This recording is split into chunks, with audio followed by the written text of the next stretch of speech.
Mesdames, Messieurs, bonsoir et bienvenue sur Gabon News pour cette nouvelle édition d'information à la une de l'actualité. La nation gabonaise tout entière est en deuil. C'est avec beaucoup d'émotion que toutes les institutions ont décidé de rendre un dernier hommage à cette grande dame, sénatrice et ancienne présidente par intérim, Rose Francine Rogambé. Et puis une conférence de presse tenue par le prophète Steve Doukaga au quartier Bellevue 2. Objectif, la mise en garde d'éventuels événements malheureux qui risquera d'arriver au Gabon dans un quartier proche, dans un avenir proche, un message reçu lors d'un songe. Nous suivrons ces révélations dans ce journal.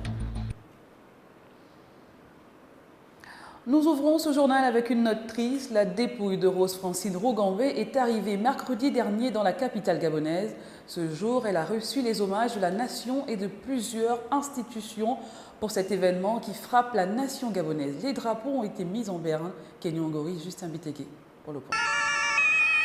Ce jeudi 23 avril, dans la capitale gabonaise comme sur le reste du pays, les drapeaux sont en berne. À la cathédrale Sainte-Marie de Libreville, un autre religieux vient sonner l'heure des hommages. Le Dieu de la vie vous bénisse, lui qui dans sa bonté a créé l'homme, en son Fils ressuscité des morts, il a donné aux croyants l'espérance de la résurrection.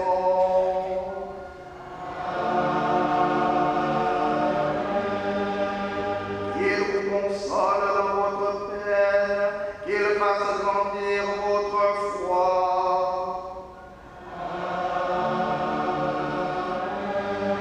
Au palais du Sénat Georges Rawiri, où elle a officié en qualité de présidente, Rose Francine Rogambé a reçu les hommages de ses collègues et de plusieurs autres institutions.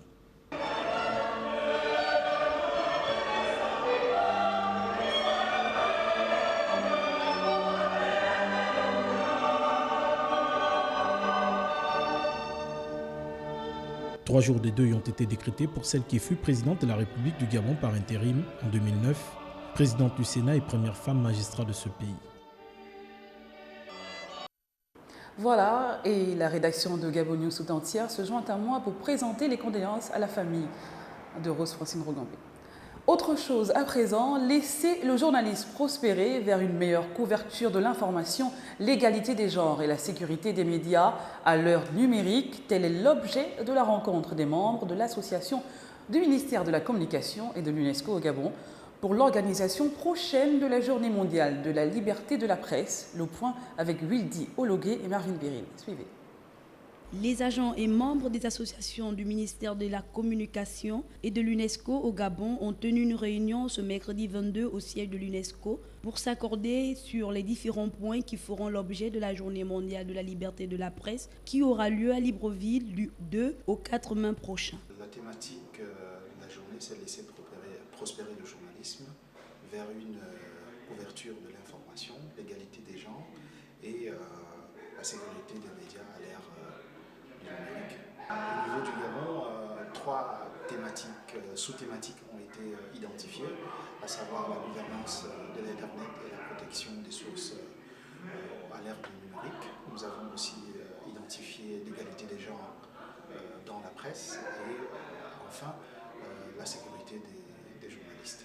Cette journée mondiale de la liberté de la presse est attendue par les journalistes et tous les communicateurs gabonais. Pour eux, vivement que la liberté de la presse soit.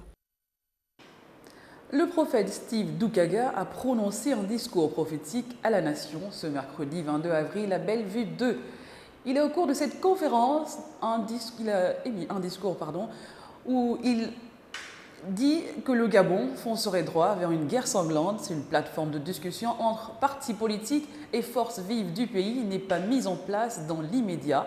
Le compte rendu avec Larissa Faltraoré et Marvin Beryl. D'abord, un courrier adressé au chef de l'État, Ali Bongo Ondimba, le 27 février 2015, puis une grève de la faim illimitée qui a duré 5 jours. Enfin, la conférence de presse tenue ce mercredi 22 avril. Telles sont les différentes voies auxquelles le prophète a fait recours pour faire entendre sa prophétie. Nous entrons maintenant dans une phase de 2 ans d'instabilité et ça, rien ni personne ne pourra changer le cours de ces événements, ni les chrétiens, ni qui que ce soit, parce que là il s'agit maintenant de la propre mentalité de l'homme insensé qui va entrer dans son châtiment volontairement. En tant que président de la République, il a le devoir, je veux dire, l'obligation même de garantir la stabilité sociale, promouvoir la paix. Et promouvoir la paix dans un pays, il n'y a qu'un seul chemin, la non-violence.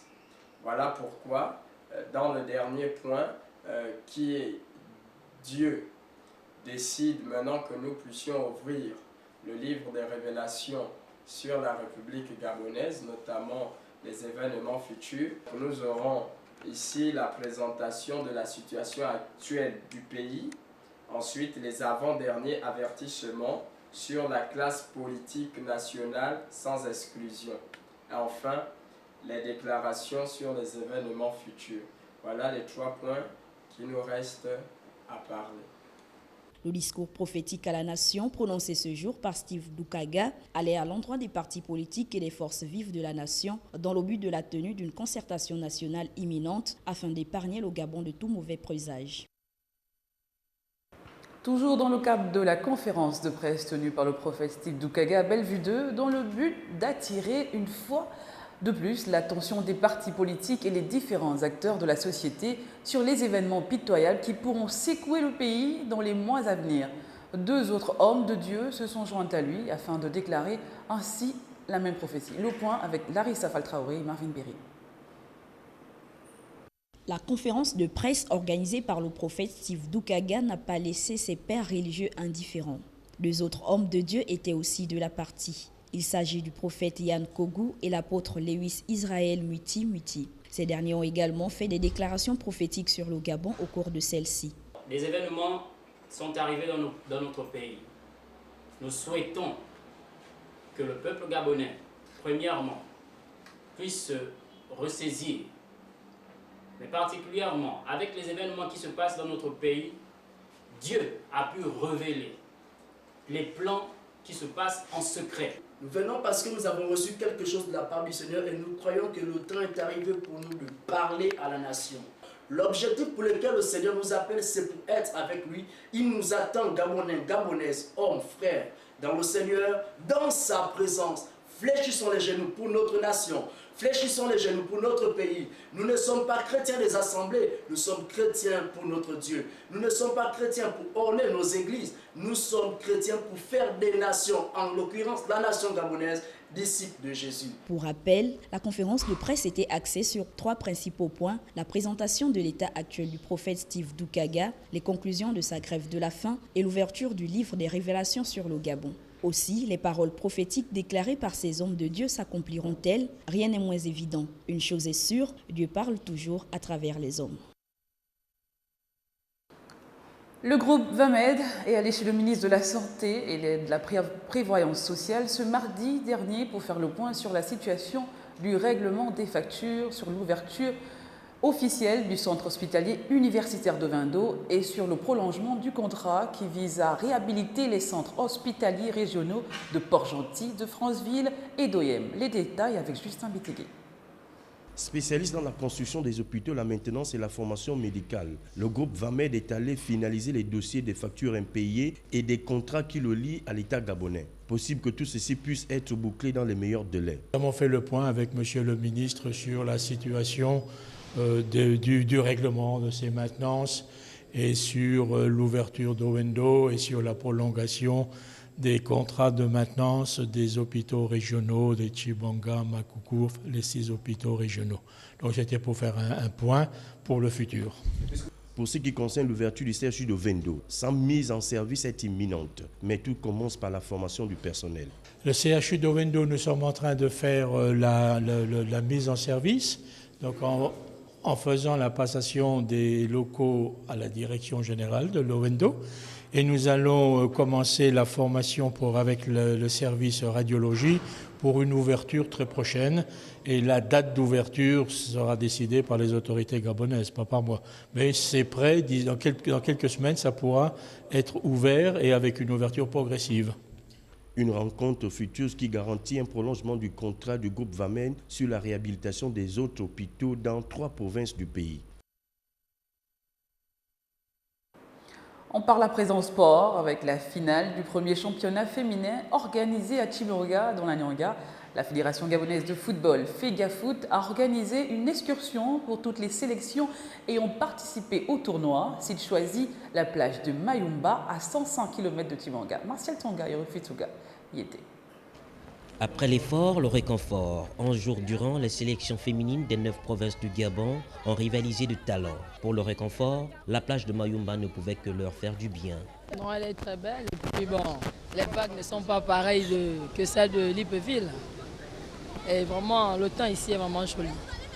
Je pense que c'est une bonne initiative que la Fédération gabonaise de football vient d'initier, n'est-ce pas, pour amener tous ces sportifs à voir cette belle vue que nous pouvons apercevoir de loin, cette belle mer. Donc là, nous sommes à Mayumba, sur la terre des ancêtres. Je pense que là, c'est une bonne chose. C'est pour la première fois, vraiment, je n'ai pas de mots, c'est vraiment une belle plage. Elle est très très jolie et là, toutes les filles ici présentes, surtout de la Gounier, du Moindoué, on ne peut citer d'autres. Nous sommes vraiment très contentes, très heureuses pour cette visite. En tout cas, nous remercions tous les membres de la fédération. Elle est très jolie, je la trouve magnifique par rapport à celle de Libreville. Surtout le sable, il est très doux et j'apprécie. Oui, c'est ma première fois d'arriver ici. Je suis très contente. Pour la majorité d'entre elles, c'est une première. Admirative, elles le sont. J'espère que l'année prochaine, la fédération passera encore à donner cette opportunité aux sportifs. Le premier championnat national du football féminin dans la province de la Nyanga a permis le brassage culturel entre les filles du nord au sud, de l'est à l'ouest, en passant par le centre de Gabon. Une initiative que ces jeunes filles et femmes espèrent bien voir se pérenniser.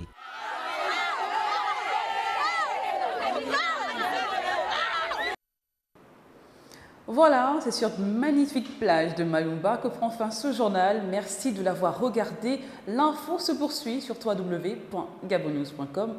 Je vous souhaite à tous une excellente soirée. À demain.